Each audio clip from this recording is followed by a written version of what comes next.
Right now at 4:30, a final dire warning. This week, a new report from the United Nations says we need transformational change to tackle climate change. But the hope is that we already have the solutions. Meteorologist Elisa Raffa spoke to experts about what that looks like in the Queen City. Elisa? Yeah, to really narrow down the solutions, we need to understand that problem. And in North Carolina, transportation is our biggest problem. It's the biggest emitter, you can see here, by 40%. So some suggestions suggest, electric vehicles, more walkable, bikeable trails, and one nonprofit says that's exactly where we need to start. Sustain Charlotte's is the first step to more efficient transportation is better city planning. More compact city growth and less sprawl can help us avoid being so car dependent.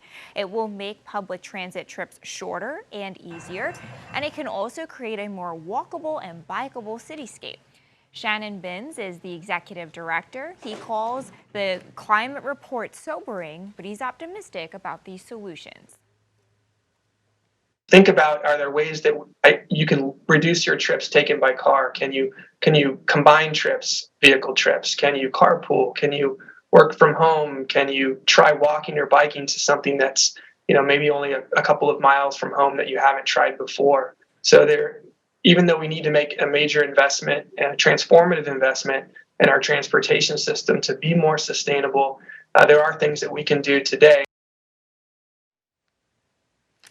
So yeah, he says it's much easier at the local level to let our voices be heard, which adds some optimism to this problem. Another thing too is this is not just a planet problem, right? It's a people problem, and these solutions can also benefit people. Having more walkable, bikeable cities is better for our health, right? Cleaner for our lungs to have cleaner air, to exercise more, so that's great. And it's also a more equitable solution because cars are expensive.